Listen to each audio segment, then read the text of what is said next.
Let's end our short time of meditation with a song. Let this be your closing prayer for this time of meditation. You know why, no? But there was a time when we would jump all over the place. But I guess our passion and love for the Lord isn't measured by how high we jump or how much we move when we worship. It's really dependent on how deep our relationship with Him is. Bro, baka nasa ano ka talaga? Kasi grabe na yung prayer time mo eh. So, stage 7? Stage 4. Stage 4 pero journey inward. Journey inward. So, yeah. Wait till you go to stage 5. Back to the front lines but with a different mindset and a different passion. Okay. Good morning, brothers and sisters. Good morning. Let's greet everyone. Good morning. Good vibes. Good morning, Dick. Dick. Good morning. Love you, Dick. Meron lang po akong confession na gagawin sa inyo. Hanggang ngayon, masama pa rin po yung loob ko na talo yung group namin.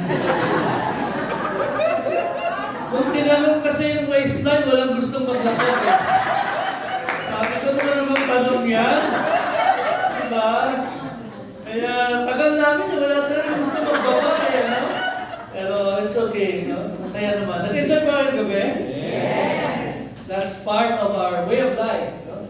Hindi tayo pwede puro serious na serious. We had fun last night. So let's thank the group. Yes. Thank you very much. Correct. Okay. So yesterday we talked about our discipleship journey. So the first talk was about our journey. The second, and we talked about the 6 stages. And then the first talk on the last 3 weeks of our covenant reflection, we titled it as Our Pattern. So we talked about the vehicle to heaven, which is our way of life, our pattern of life. And then in the afternoon yesterday, we talked about our possessions. Ito yung ating provision for the journey. And we said that isa lang yung request ni Lord, I will provide for you and your family, but make sure you are generous with what I provide you with. Okay? And today is the third P. Ano tayo? Enter.